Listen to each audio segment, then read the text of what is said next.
D K Shivakumar ಅವರು C M ಆಗಿ ಪದಗ್ರಹಣ ಮಾಡ್ತಾ ಇದ್ದಾರೆ. ಡಿ ಕೆ ಶಿವಕುಮಾರ್ ಅವರ ಸೋದರ ಸಂಬಂಧಿ ಕೂಡ ನಮ್ಮ ಜೊತೆಲಿದ್ದಾರೆ. ಯಜಮಾನ್ರೆ, ಏನು ನಿಮ್ಮ ಹೆಸರು? ಕೆಂಪೇಗೌಡ ಅಂತ ಸರ್. ಕೆಂಪೇಗೌಡ ಅಂತ. ನಿಮ್ಮ ಹೆಸರು ಕೆಂಪೇಗೌಡ ಅಂತ. ಈಗ ನಿಮ್ಮೂರವರು, ನಿಮ್ಮ ಸಹೋದರ ಡಿ ಕೆ ಶಿವಕುಮಾರ್ ಅವರು ಸಿ ಎಂ ಆಗಿ ಪದಗ್ರಹಣ ಮಾಡ್ತಿದ್ದಾರೆ, ಸಿ ಎಂ ಆಗ್ತಾ ಇದ್ದಾರೆ. ಹೇಗೆ, ಏನು ಹೇಳ್ತೀರಿ? ಏನು ಒಳ್ಳೆ ಸರ್, ಎತ್ತಬೇಕಾದ ಸರ್. ಯಾಕೆಂದರೆ ಮಾಡವ್ರೆ ಕೆಲ್ಸಗಳು ಹಂಗೇನೆ ಕನಕಪುರ ತಾಲೂಕು ಹಂಗೆ ಮೀಸಲಾಗಿ ಮಡ್ಗವ್ರೆ. ಆಗಬೇಕಾದ್ದೆ ನಮಗೂ ಆಗಲಿಲ್ಲ ಅಂತ ಇದಿತ್ತು. ಇವಾಗ ಒಂಥರ ಸಮಾಧಾನ ಆಯಿತು. ಓಕೆ, ಈಗ ಡಿ ಕೆ ಶಿವಕುಮಾರ್ ಅವರಿಗೆ ನೀವೇನಾಗಬೇಕು, ಎಷ್ಟು ವರ್ಷಗಳಿಂದ ನೋಡಿದಿರಿ ಏನು ಅಂತ? ನಾವು ಸುಮಾರಾಗೆ ನಾವಿಗೆ ವಯಸ್ಸಾಗಿತ್ತು. ಅವ್ರ ಮಕ್ಕಳು ಇಲ್ಲಿ ಇರಲಿಲ್ಲ, ಜಾಸ್ತಿ ಇಲ್ಲಿ ಬೆಳೀಲಿಲ್ಲ. ತಾತನ ಮಾರೆ ಮಳೆಗಾಲ ನೀರು ಬೆಳೆದಿದ್ದವರು. ವಿದ್ಯಾಭ್ಯಾಸ ಮಾಡಿದ್ದು ಅಲ್ಲೇ. ಆಮೇಲೆ ಬೆಂಗಳೂರು ಸೇರಿಕೊಂಡ್ರು. ಬೆಂಗಳೂರಲ್ಲಿ ಅವ್ರ ಸಂಬಂಧ ಇತ್ತು, ಅವ್ರ ತಾತನ ಸಂಬಂಧ. ಅಲ್ಲೋಗಿ ಸೇರ್ಕೊಂಡು ಇಲ್ಲೆಲ್ಲ ವಿದ್ಯಾಭ್ಯಾಸ ಇಲ್ಲಿ ಮಾಡಲೇ ಇಲ್ಲ ಅವರು. ಮಳೆಗಾಲ ಕನಕಪುರ ಟೌನ್ ಏರಿಯಾ ಮಾಡಿದ್ದು. ಆಮೇಲೆ ಹೋಗಿ ಬೆಂಗಳೂರು ಸೇರಿಕೊಂಡ್ರು. ಆಮೇಲೆ ನಮಗೆಲ್ಲ ಪರಿಚಯ ಮರ್ತೋಯ್ತು. ಆಮೇಲೆ ಅಧಿಕಾರಕ್ಕೆ ಹತ್ರಲ್ಲ. ಆಮೇಲೆ ನಾವು ಕಲೆಕ್ಷನ್ ಆಗೋದು ಶುರು ಆದವು. ಓಕೆ, ಈಗ ನೀವು ಅದೇ ಊರಲ್ಲಿ ಇದ್ದೀರಿ, ಅವರ ಸಂಬಂಧಿ ಕೂಡ ಆಗಬೇಕಾಗತ್ತೆ, ಸಂಬಂಧದಲ್ಲಿ ಅಣ್ಣ ಆಗ್ತೀರಾ ಅಂತ ಕೂಡ ಹೇಳ್ತಾ ಇದ್ರ. ಅವರ ಹೋರಾಟ ಹೇಗಿತ್ತು, ರಾಜಕೀಯ ಹೋರಾಟ ಹೇಗಿತ್ತು? ರಾಜಕೀಯ ಹೋರಾಟ ಅಂದರೆ ಮಾಡಿದ್ರು ಸರ್, ಮಾಡಿದ್ರು. 700 ಕಾಂಗ್ರೆಸ್ ನಿಂತಿದ್ರು ಫಸ್ಟು ದೇವೇಗೌಡರ ಮೇಲೆ, ಸೋತರು. ಆಮೇಲೆ ಜಿಲ್ಲಾ ಪರಿಷತ್ ಗೆದ್ದರು.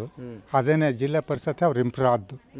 ಆಮೇಲೆ ಅದೇ ಉಯ್ಯಮಳ್ಳಿ ಸ್ವಾಮಿ ಅವರು ಅಂತ, ಈಕೋ ಸ್ವಾಮಿ ಅಂತ ಇದ್ರಲ್ಲ, ಅವ್ರ ಮೇಲೆ ನಿಂತರು. ಆದರೆ ರೀ ಸೋತಿದ್ರು. ಸೋತ ಮೇಲೆ ಆಮೇಲೆ ಮಳವಳ್ಳಿ ಚಂದ್ರಶೇಖರ ಮೂರ್ತಿ ಬಾಮ ಇದ್ಮೇಲೆ ಗೆದ್ದರು. ಇದು ಸೋತರು, ನಿಂತಿದ್ರು. ಟಿಕೆಟ್ ಕೊಡದೆ ಹೋದ್ರು. ಇಂಡಿಪೆಂಡಾಗೆ ಸೈಕಲ್ ಬ್ರ್ಯಾಂಡಿಗೆ ನಿಂತಿದ್ರು, ಗೆದ್ದರು. ಅಷ್ಟು ಮಾತ್ರ ಆದರು. ಆಮೇಲೆ ನಮಗೂ ಅವ್ರಿಗೂ ಕಲೆಕ್ಷನ್ ಆಗಿ ಹೋಗೋದು ಬರೋದು. ಏನಾರು ಕಷ್ಟ ಬಂದರೆ ಹೋಗೋದು, ಏನಾರು ಒಂದು ಸ್ವಲ್ಪ ಕಾಸಿಗೆ ತೊಂದರೆ ಬಂದರೆ ಹಿಂಗದೇ ಅಂತ ಹೋಗೋದು. ಚಿಕ್ಕ ಹುಡುಗ ಇದ್ದಾಗ ನೋಡಿದ್ರೆ ಅವ್ರನ್ನ ಹೇಗೆ ಅನ್ನಿಸ್ತಿತ್ತು? ಚಿಕ್ಕ ಹುಡುಗ ಇದ್ದಾಗ ನಾವು ಇಲ್ಲಿ ಹೇಳಿಲ್ವ್ರೆ, ಇಲ್ಲಿ ಕಾಣಲೇ ಇಲ್ಲ ಅವ್ರನ್ನ. ಯಾವಾಗ ನಾವು ಕನಕಪುರ ಅವಾಗ ಸೇರ್ಕೊಬಿಟ್ರು. ಚಿಕ್ಕ ಹುಡುಗ ಆದಮೇಲೆ ಕಾಣಲೇ ಇಲ್ಲ. 1ನೇ ಕ್ಲಾಸ್ 2ನೇ ಕ್ಲಾಸು ಮಾಡಿದ್ರೇನೋ ಇಲ್ಲ ಅಷ್ಟೇ. ಆಮೇಲೆ ಕನಕಪುರ ತಾತನ ಮನೆಗೆ ಸೇರ್ಕೊಬಿಟ್ರು. ಆಮೇಲೆ ನಮಗೆ ಮರ್ತೋಯ್ತು ಎಲ್ಲವ್ರು, ಏನು ನಮ್ಗೆ ಗೊತ್ತಿಲ್ಲ. ಆಮೇಲೆ ನಾವು ಸಾಲದಕ್ಕೆ ಸಿಟಿ ಕನಕಪುರ ಹೆಂಗದೆ ಅಂತ ಗೊತ್ತಿಲ್ಲ ನಮಗೆ. ಯಾಕೆ ನಾವು ವ್ಯವಸಾಯದಾರರು, ರೈತರು. ಆಮೇಲೆ ಅವ್ರು ಸೇರಿದ್ಮೇಲೆ ಬೆಂಗಳೂರು ಕನಕಪುರ ತಿರುಗೋಕೆ ರಾಜಕೀಯ ಬಂದಮೇಲೆ ಮಾತಾಡ್ಸಿದ್ದು. ಸ್ವಲ್ಪ ಅವ್ರಿಗೂ ನಮಗೂ ಸ್ವಲ್ಪ ಕಲೆಕ್ಷನ್ ಆಯಿತು. ಓಕೆ, ಈಗ ನೀವು ಅವರ ರಾಜಕೀಯಕ್ಕೆ ಬಂದಾಗಲಿಂದ ಅವ್ರ ಜೊತೆಲಿದ್ದೀರಿ ಯಜಮಾನ್ರೆ.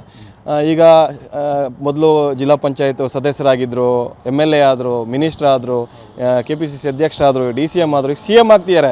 ಹೇಗೆ ಅನಿಸುತ್ತೆ? ಆಗಲಿ, ಒಳ್ಳೇದು. ಭಗವಂತ ಒಳ್ಳೇದಕ್ಕೆ ನಮಗೂ ಅದು ಆರೈಸ್ತಾ ಇದ್ದ. ಹಿಂಗೆ ಮೋಸ ಮಾಡಿಬಿಟ್ರಲ್ಲ ಸಿದ್ದರಾಮಯ್ಯನವರು, ಕೊಡದೆ ಅಂತ. ಈಗೇನು ಓದ್ತಾ ಇರೋದು ನಮಗೆ ಊರಿಗೇನೆ ಸಂತೋಷ. ನಮ್ಮ ಒಟ್ಟಿನ ನಮ್ಮ ಕನಕಪುರ ತಾಲೂಕೆ ಕಾಯ್ತಾ ಇತ್ತು. ಹೆಂಗೋ ಇವಾಗ CM ಆಗಿ ಹೇಗೆ ರಾಜ್ಯದ ಆಡಳಿತ ಕೊಡ್ತಾರೆ ಅಂತ ನಿಮ್ಗೆ ಅನಿಸುತ್ತೆ? ನೋಡ್ರ ಎಲ್ಲಿ ಕುಂತ ಮೇಲೆ ತಾನೇ ಸೀಟು ಕುಂತು ನಡೀತಾ ಇದ್ಮೇಲೆ. ಆಮೇಲೆ ನಿಮ್ಮ ಹೆಸರು? ಕೆಂಪೇಗೌಡ ಅಂತ. ಇದಿಷ್ಟು ಕೂಡ ಡಿ ಕೆ ಶಿವಕುಮಾರ್ ಅವರ ಸಂಬಂಧಿ ಕೆಂಪೇಗೌಡರ ಮಾತುಗಳು. ಕ್ಯಾಮ್ರಾ ಪರ್ಸನ್ ಸಂದೀಪ್ ಜೊತೆ ಪ್ರಶಾಂತ್ TV9 ರಾಮನಗರ.